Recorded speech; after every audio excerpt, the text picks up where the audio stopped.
세상에 73억 있습니다. 사람들이.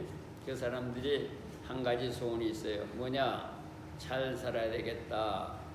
건강하게 살아야 되겠다. 행복하게 살아야 되겠다. 그런데 모든 사람이 그렇게 원하지만 사실은 그렇게 사는 사람도 있고 그렇게 못 사는 사람들이 더 많아요. 우리는 말이죠. 이 땅에 왔으니까 하나님 앞에 있으니까 잘 살아야 합니다. 건강해야 합니다. 행복해야 됩니다. 아멘? 네? 그렇단 말이죠. 그래서 그럼에도 불구하고 잘 살아야 되겠다는 소망은 있는데 그게 제대로 안 되니까 우리가 지난주에 이런 말씀 드렸어요. 하나를 빨리 준비하자. 뭘 준비하느냐? 마음의 천국을 세워놓고 살자. 먼저 마음의 천국을 세워놓고 나머지 인생을 살자. 그런 말씀을 드렸어요. 그러니까 우리 앞길을 알 수가 없으니까 무슨 일이 날지 모르니까 마음의 천국부터 세우자고 말씀드렸어요. 오늘은 하나님을 의지해서 오미크론으로 말미암아서 불안과 걱정이 끝이 없고 세상을 뒤엎고 있는 이 22년 현실 속에서 또 잘 살아야 된단 말이야. 행복해야 된단 말이야. 건강해야 된단 말이야. 성공해야 된단 말이야. 그렇게 사는 것이 여러분 신자의 의무예요. 신자의 권리고. 잘 살자는 게 돈 많이 벌어서 좋은 것 많이 먹자는 얘기가 아니라고. 평안한 생활. 오늘 주님께서 부르셔도 그냥 할렐루야 내가 여기 있습니다 하는 그런 인생을 살자 그런다.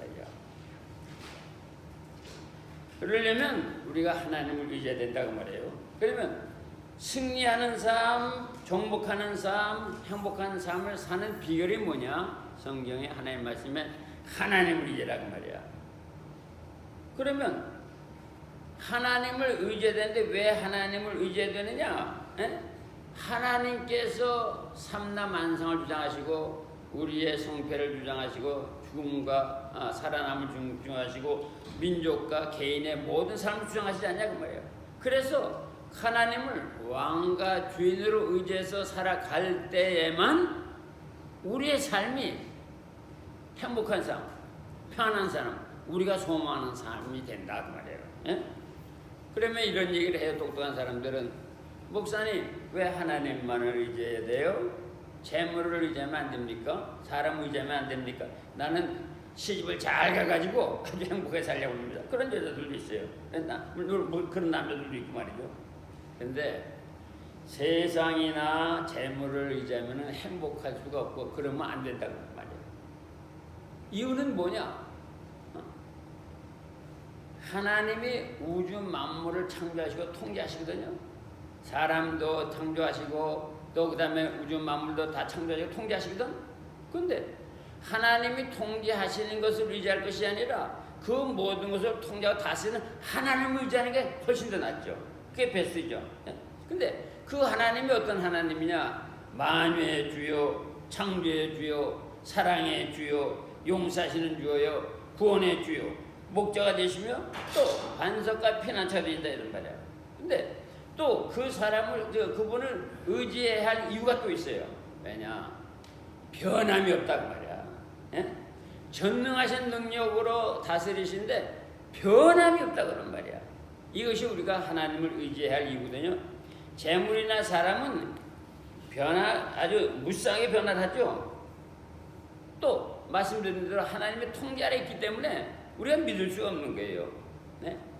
그렇다고 목사님 그러면은 사람을 피하고 재물을 갖다가 부정하라는 말입니까? 피하라는 말입니까? 너 절대 그런 말은 안 해요. 사람이나 재물의 삶의 근원이다. 저 사람이 나의 삶의 근원이고 재물이 나의 삶의 근원이고 내 성공의 기준이다. 내 삶의 가치는 거기에 있다. 그렇게 살지 말라 그런 말이야. 우리가 하나님을 이제도 하루 세 끼 먹어야 되고 마셔야 되고 집 빚어야 되는 것입니다. 그래서 모든 삶의 프라이어리티를 누구에게 두라? 살아계신 하나님에게 두라는 말이야. 살아계신 하나님 이렇게 살아야 된다고 말이에요. 그 하나님을 의지하라 그 말이야. 근데 우리가 의지하라는 말, 그 다음에 나는 나를 의지한다, 무슨 재물을 의지한다, 그 다음에 교회에서는 하나님을 의지하라고 하는 말을 수태게 들었어요. 잘 익숙한 단어죠. 그런데 막상 하나님을 의지하라고 하니까 어떻게 보이지 않는 하나님을 의지하는지 이게 헷갈려. 내가 하나님을 의지한다면 도대체 어떻게 해야 되지? 무엇을 해야 되는지 이게 헷갈리는 거야. 알 듯 하면서도 모르는 거야. 하나님을 의지하고 살다면 내 맞아요. 하나님을 의지하고 살아야 되죠? 그럼 어떻게 하는 게 하나님을 의지하는 거야? 그러면 글쎄요. 여러분 스스로 한번 대답을 해보세요. 내가 하나님을 의지하고 사는데 내가 하나님을 의지하는데 난 어떻게 살고 있는지 무엇을 하고 살고 있는지 한번 머릿속에 생각해 보시라는 말이야. 신구약 성경 말씀에 정확히 보면 다는 아니지만 그 중에 3개만 내가 추려서 말씀드리면 하나님을 의지하는 생활은 3가지로 요약될 수가 있어요. 3가지로. 첫째가 뭐냐? 기도하는 거야. 둘째가 뭐냐? 찬송하는 거야. 셋째가 뭐냐? 그분을 따르는 거야. 이해가 잘 안 되는데요. 그렇죠? 이제 자세히 설명드릴게요. 하나님을 의지하려고 하면은 말한다면 신자가 실제로 해야 하는 것은 그분과 교제를 해야 됩니다. 릴레이션십을 가져야 되거든. 바른 릴레이션십을 가져야 되거든. 바른 릴레이션십을 갖기 전에 그분을 의지할 수가 없는 거야. 에? 남편과 아내가 바른 릴레이션십을 갖고 있을 때에 서로 의지하게 되는 것이고, 그 다음에 회사의 사장과 직원이 바른 릴레이션십을 갖고 있을 때 서로 의지하게 되는 거거든. 그러니까 하나님과의 바른 릴레이션십, 다시 말하면 교제하는 거거든. 그런데 기도는 뭐냐? 하나님과 교제하는 대화라고. 응? 기도로 그분에게 자기의 마음을 알리고 필요한 것을 요청하는 것이에요. 왜? 하나님은 모든 것을 갖고 계시고 모든 것을 알고 계시고 모든 것을 할 수 있는 분이거든. 그러니까 그분에게 알려야 된다는 말이에요. 그래서 신자는 무엇을 원하든지 그분에게 알리고 받아야 하는 거예요. 이게 신자의 기본 삶이 되어야 되는 거예요. 근데 말이죠, 인간의 삶이라는 게 뭘로 되어 있어요? 영과 혼과 육체로 되어 있잖아요. 예? 그래서 육체와 영혼이 모두 건강해야만 평안해진다고 말해요. 네? 그래서 첫째는 육체가 필요한 모든 것을 말씀드리고 받으라고 말해요. 사람들이 그렇게 오해를 해요. 영적인 것은 하나님이 주시지만 육적인 것은 내가 받는다? 잘못된 거야. 잘못된 거야. 영혼육에 필요한 모든 것을 하나님으로 받는 거야. 응? 지혜도 하나님으로부터 받는 거야. 사업의 지식도 하나님으로부터 받는 거야. 다 하나님으로부터 받아야 된다고 말해요. 예? 그리고 그 육체가 필요한 것만 받을 뿐만 아니라 뭐냐? 영혼이 필요한 것도 받아야 되는 거야. 예? 여러분, 육체가 필요한 것을 다 받아서 호의호식을 한다고 해도 그것으로 영혼이 잘 되거나 평안함을 얻지는 못하는 것입니다. 네? 늘 잘 먹는 돼지가 평안해? 네? 코끼리가 늘 행복해? 아니란 말이야. 네? 우리 사람이 그렇게 살면 안 돼요. 네? 여러분 이걸 아셔야 돼. 육체로 잘 먹고 잘 살면 육체에 즐거움은 있어. 그러나 영혼의 기쁨은 없는 거야. 여러분 즐거움과 기쁨을 구별할 줄 알아야 돼. 어떤 사람은 그냥 즐거움만 추구하는 사람이 있어. 그걸 영어로 플레저라고 그러더라고. 근데 영혼의 기쁨은 그냥 조이라고 그래. 블리스라고 그래. 그러니까 여러분 내가 삶이 육체의 즐거움을 추구하고 사는 건지 영혼의 기쁨을 추구하고 사는지는 본인이 알아서 잘 구별해야 되는 거야. 그러므로 우리가 즐거움과 영혼의 기쁨을 함께 하시려니까 뭐냐? 영혼의 즐거움, 영혼의 잘되기를 구해야 된다고 말이야. 그래야 영과 혼과 육체가 평안한 삶이 되는 거야. 사는 방법을 알아야죠. 사는 방법. 교회 생활을 오래 하면서도 자기 인생을 편안하게 만든다든가 자기 가정을 편하게 하는 방법을 모르는데 여기에 문제가 있다고 말이에요. 그 다음에 또 기도하면서 교제를 해야 되는 이유가 또 하나 있어요. 하나님은 모든 것을 가지고 계실 뿐만 아니라 여러분과 나에게 언제 무엇이 어떻게 좋은 건지를 알고 계시는 분이야. 기도를 하면, 하나님과 교제를 가지면 하나님께서 여러분과 나의 시간과 형편에 맞게 응답해 주신다는 거야. 어떤 때는 하나님의 시간으로 맞춰주시기 때문에 기도 응답이 지연될 때도 있는 거야. 네? 여러분 보세요. 사람이 얻으려고 노력한 것 중에 하나님 보시기에 좋지 않고 시기에 맞지도 않고 필요하지 않은 것들이 많습니다. 그냥 예를 들어서 사도 바울이 나 이 안지를 좀 고쳐주십시오 그랬더니 뭐라 그래서 내가 좋거라 얘기하는 것처럼 예를 들어서 사람이 말이야 집을 주십시오 그냥 기도하잖아. 근데 하나님 보시면 네가 지금 집이 필요한 게 아니고 집이 필요한 게 네가 회개하는 게 필요한 거야. 그럼 안 주시는다 이 말이야. 하나님만이 구하는 우리에게, 사람에게 무엇이 언제 무엇이 어떻게 좋은지를 알고 계시거든. 요거를 놓치면 안 돼요. 이런 말 있죠. 돈은 벌어놓은 사람이고 쓰는 사람이 따로 있다. 만약에 말이죠, 돈을 벌어놓고 쓰지 못하고 죽었다면 그 사람은 어떻게 돼서 헛 인생을 산 거지. 그렇지 않습니까? 많은 사람들이 그런 사람들 보고 그래. 하이 그 사모 헛인생 살았지. 아니 실제로 그런 분이 있었거든. 장로님 사모님인데 말이죠, 열심히 돈을 벌어가지고 저기 좋은 곳에다 뭐 80만 원짜리 집도 사고 말이죠. 아니 그랬어. 근데 돌아가셨어. 엉뚱한 여자가 와가지고. 그래서 우리가 그러지. 그 사모님은 헛된 인생을 살았지. 방금 말한 사람처럼 자기 인생을 헛것에 투자하는 사람들이 그렇게 많은 거야. 이러면 안 되거든. 그렇게 된 이유가 뭡니까? 자기 귀한 인생을 한 번밖에 살지 않은 인생을 헛것에 투자하는 이유가 뭐냐고. 누가 그러고 싶어? 여러분 생각은 어때요? 이유가 있어. 하나님의 뜻에 따르지 않고 자기 욕망에 따르는 삶을 살았기 때문인 거야. 즉 하나님을 의지하지 않고 세상 기준 인간의 가치를 따라 살았다는 말이다 그 말이야. 하나님에게 기도를 할 때야 바른 것을 얻고 헛된 인생을 피할 수가 있는 거야. 이때 아멘 하는 거예요. 말씀드렸듯이 하나님은 기도하는 사람에게 구한다고 아무거나 주시지를 않고 적절한 때에 가장 좋은 것을 주시는 분이다 그 말이야. 아멘. 그래서 기도하는 인생을 살면 인생에 뭐가 없어? 낭비가 없는 거야. 기도하면서 돈을 쓰면은 낭비가 없는 거야. 기도를 해야 여러분의 인생이 낭비가 없는 인생을 살게 된다고 말이야.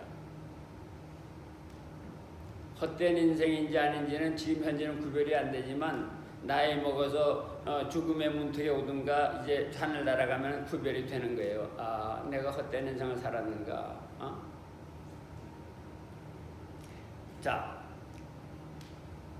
자기의 삶을 하나님에게 의지하는 사람은 뭐하는 사람이다?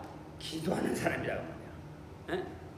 지난 40-50년간 사셨는데 얼마나 기도하면서 살았는지 되돌아보시기를 바랍니다. 하나님의 보시기에 내가 헛된 삶을 살았는지 하나님 보시기에 가치 있는 삶을 살았는지 한번 되돌아보시는 시간 가지시기를 바랍니다. 그 다음에 두 번째로 하나님을 의지하는 사람은 어떤 사람이냐? 찬송하는 사람이야. 자, 찬송은 소리내어 노래하는 것이지만 잘 들으세요. 영적인 눈으로 보면 찬송은 하나님의 임재를 요청하는 기도야. 성경에 있잖아. 찬송 가운데 임하시는 줄. 요걸 잘 알아야 돼. 찬송을 하는 것은 소리와 감정을 합하여 하나님의 임재와 동행을 구하는 조용한 내적 부르짖음인 것을 기억하시라. 그래서 지금 제일 불안한 건 뭔지 아세요? 악기를 틀면서 악기를 플레이하면서 피아노 치면서 찬송하는 사람 너무너무 부러운 거야. 왜냐? 내가 이 쉰 목소리로 찬송해도 우리 주님 성령께서 나에게 임하시 있는데 피아노로 치면서 찬송해봐 얼마나 충만하게 임하겠어. 나는 전에는 산속에 가서 기도해야만 임하는 줄 알았어. 아주 금식 기도해야 임하는 줄 알았어. 그게 나 금식 기도 많이 했어. 산속 가서 기도 많이 했어. 그게 아니더라고. 찬송만 집중해도 성령의 임재가 충만한 거야. 알고 보니까 성경에 찬송하는 가운데 임하신다고 그러셨거든, 성령님께서. 자, 찬송하는 가운데 성령이 임하심으로 찬송하는 영혼은 세상에 없는 기쁨을 얻게 되는 거야. 그 속에 차분함도 있고 조용함도 있고 편함도 있는 거야. 시편 20편 3절에 이스라엘 찬송에 계시는 주여 주는 거룩하십니다. 역대하에도 있죠. 또 이런 말씀이. 그냥 찬송을 해야 한단 말이야. 말씀대로 항상 찬송하는 사람은 하나님의 임재를 받고 그분과 동행하는 삶을 살게 되는 거예요. 그래서 나는 지금 제일 불안한 게 누군지 알아? 음악하는 사람인데 제일 불안한 거라. 응?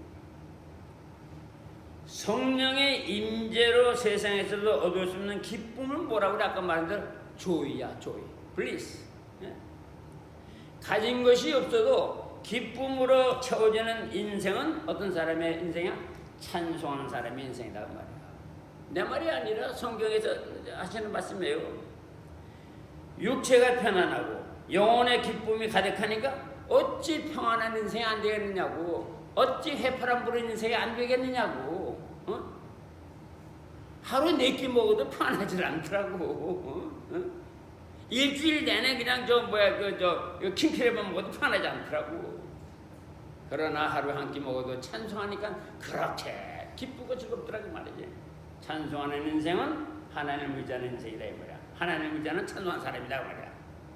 자, 마지막으로 세 번째로 하나님을 의지하는 사람은 어떤 사람이냐? 하나님의 말씀을 따르는 사람이야. 신구약 성경이 하나님의 말씀인 거 다 아시죠? 다 알아. 그거 모르는 사람 없어. 그거 모르면 가짜지. 다 알아. 그런데 말씀의 진정한 가치를 알게 되는 사람은 많지 않아. 왜 그런지 아세요? 왜 그런지 알아? 말씀을 잘 외워도 말씀의 진정한 가치를 아는 사람은 많지 않아. 왜 그런지 아세요? 말씀의 가치는 순종했을 때 알게 되는 거야. 예를 들어요.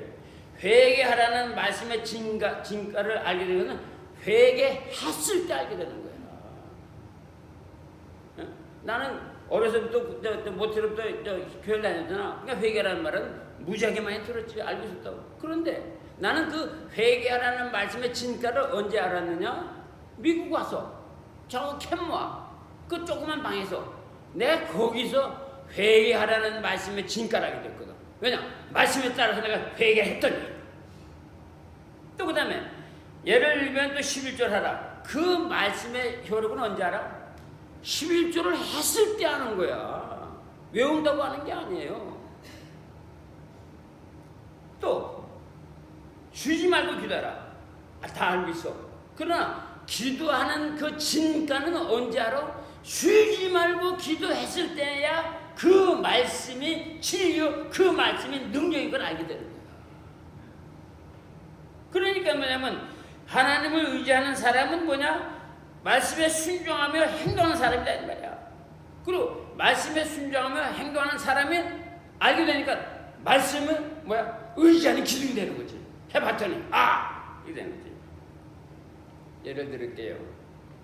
목자가 부르는 소리를 듣고 양들이 따라갔더니 거기에는 풀이 있고 물이 있더라고 말이야. 그 다음부터는 목자가 해서 부르면 양들이 줄줄줄 따라가는. 왜냐? 따라가 보니까 거기 풀과 물이 있거든. 응? 양들에게 용기가 되고 믿음을 주고 힘이 되는 거거든. 그 다음부터는 따라가는 거지. 그래서 말씀은 순종하는 사람에게 능력을 이제 발휘하고 진가를 알게 하신다 이 말이야. 예? 신자가 하나님 말씀에 순종하지 않으면 말씀을 아무리 많이 공부를 해도 그 가치를 알 수가 없어. 여러분 그걸 알아야 돼. 괜히 말씀 많이 외운다고 잴 거 하나도 없어. 말씀 많이 외웠다고 될 거 하나도 없어. 어떻게 해야 돼? 한 말씀이라도 마음과 뜻과 정성을 다해서 순종하는 거야. 행하는 거야. 근데 말씀을 행하려면 또 마귀가 스물스물 들어와가지고 못하거든. 그래도 말씀을 해야 되는 거야. 그러면 말씀이 하고 있는 거라는 거야. 말씀 자체가 하나님의 능력을 알게 되는 거야. 말씀에 부정적인 사람들은 목사건 장로건 권사건 해보지 않은 사람들이 그래요. 성경 공부할 필요가 있어요. 이래 가면서. 예? 여러분, 신자와 불신자의 차이는 뭔지 아십니까? 신자는 자신의 생각이나 욕망에 따라 세상 것을 의지하며 사는 사람이야. 이게 불신자야. 예? 불신자. 그러나 신자는 하나님의 말씀과 능력에 의지하여 살고 있는 사람인 거야. 이게 신자인 거야. 예? 자, 하나님의 말씀과 능력에 의지하여 살고 있는 사람은 자연적으로 뭐가 돼? 하나님의 양이 된다 이런 말이야. 예? 목자는 자기를 따르는 양을 책임을 지거든. 예? 자, 하나님의 양이 되었으니까 하나님이 책임져 주는데 하나님이 책임져 주는데 어찌하니 인생이 평안하지 않겠느냐고. 생각해 보시라고. 어? 부모가 책임져도 주는 망나니 아들도 편안해진단 말이야. 어? 또 남편이 책임져주는 아내 얼마나 편안하냐고. 예? 물론 아내가 책임주는 남편도 편안하긴 하겠지. 예? 그 다음에 국가가 책임져주는 노인들 얼마나 편안한지 몰라요. 얼마나 편한지 몰라. 그건, 어? 하물며 하나님께서 책임져 주는데 말이야. 왜 편안하지 않겠어? 하나님의 양이 되는데 왜 하나님 책임져 주지 않겠어? 말씀에 순종하는 것. 그 사람이 하나님을 의지하는 사람이야. 그러니까 신자는 기도하고 찬송하고 순종하는 생활로 하나님을 의지하는 백성입니다. 하나님을 의지하는 종입니다. 하나님의 자녀라고 하는 것을 표현하는 거야. 에? 신자가 표현하는 것에 대한 응답으로 하나님은 왕으로서, 주인으로서, 목자로서 그 사람의 인생을 책임져 주시는 분이십니다. 아멘. 이해하셨죠? 에? 그러므로 우리 2022년 행복하게 살아야 돼요. 에? 즐겁게 살아야 돼요. 건강하게 살아야 돼요. 그러면 어떻게 하루 시작해야 되겠어? 에? 범사에 감사라. 이 그리스도 안에 있는 너희를 향하신 하나님 뜻이라는 말씀이 있거든. 그러니까 매일 아침 범사에 감사하자. 범사에 감사하자. 범사에 감사하자. 이걸로 순종하려고 애를 쓰시라고. 그 다음에 기도하시자. 에? 기도가 잘 안 돼? 어떤 사람 보다가 기도가 잘 안 된다고? 이거 기도 많이 하는 사람처럼 들려. 기도 안 되면 주기도문 외워. 주기도문만 외워도 기도가 다 되는 거거든. 어? 그 다음에 찬송하자고. 여러분 오늘 아침에 찬송하고 시작한 사람들 있어. 월요일날 찬송하고 금요일까지 찬송하고 토요일까지 찬송하는 사람 있어. 아침에 찬송 한 장 해봐요. 자기 18번 찬송. 저는 어떤 걸 하는지 아세요? 28장 3절. 주의 귀한 은혜 받고 일생 빚진다 되네. 주의 은혜 사슬돼서 나를 죽게 매소서. 나의 마음이 연약하여 범죄하게 세우리. 하나님이 받으시고 천국을 치소. 나 이거 매일 부르거든. 왜냐면 내가 약하니까. 그리고 주님, 오늘 하루의 삶을 주님께 맡깁니다. 책임져 주시옵소서. 예수님의 이름으로 기도합니다. 이러고 직장을 나가자 그 말이야. 이러고 운전대를 잡자 그 말이야. 그렇게 해보자 이 말이야. 22년을 성공적으로 살아야 하는 사랑하는 성도 여러분, 우리의 생활은 하나님과 마귀가 보고 있는 생활입니다. 그러니까 하나님의 자녀로서 말씀에 따라 한번 품위 있게 한번 살아보자고. 22년도에는 말이죠. 하나님을 의지하는 새로운 삶의 패턴으로 하루하루 시작해보자고 말이야. 아까 말씀드린 대로 범사에 감사자, 주기도문 외우고, 그 다음에 제가 저번에 찬송을 외우고, 이렇게 새로운 삶의 패턴으로 하루하루 시작해보자 이 말이야. 이렇게 하려고 그러면 마귀가 또 양손을 들고 방해를 해요. 바쁘대 할 수 없다고 각종 이유와 핑계를 대며 가로막겠지만 유혹과 충동을 뿌리치고 굳은 의지를 한번 실천해보자. 다시 말하면 하루 일과를 기도하며 찬송하며 순종을 다짐하는 경건의 시간을 가지고 시작해보자 이 말이야. 이렇게 하는 것이 의무가 아니라 자기 삶을 귀하게 여기는 행동이에요. 이렇게 하는 것이 내 귀한 삶을 성령님, 주님 책임져 달라고 하는 간청인 거예요. 이렇게 살자고 말이야. 이것이 하나님을 의지하는 편이거든. 우리 한번 이렇게 살아보고 시작을 해보고 연말에 가서 한번 우리 결산을 해보자고. 행복했는지 불행했는지 평안했는지 이렇게 하셔가지고 하나님을 의지하고 삶으로 말미암아 2022년도 승리하는 여러분이 되시기를 주님의 이름으로 축원드립니다. 기도하겠습니다. 아버지 하나님, 기도하라 말씀하셨습니다. 찬송하라 말씀하셨습니다. 순종하라 말씀하셨습니다. 이렇게 삶으로 말미암아 한 번 왔다 가는 귀한 인생 주 안에서 복된 삶, 편안한 삶을 살도록 주님 얻도록 은총을 베풀려고 가르쳐 주시고 보여 주시옵소서. 주님만 영광 받으소서. 예수님의 이름으로 기도합니다. 아멘.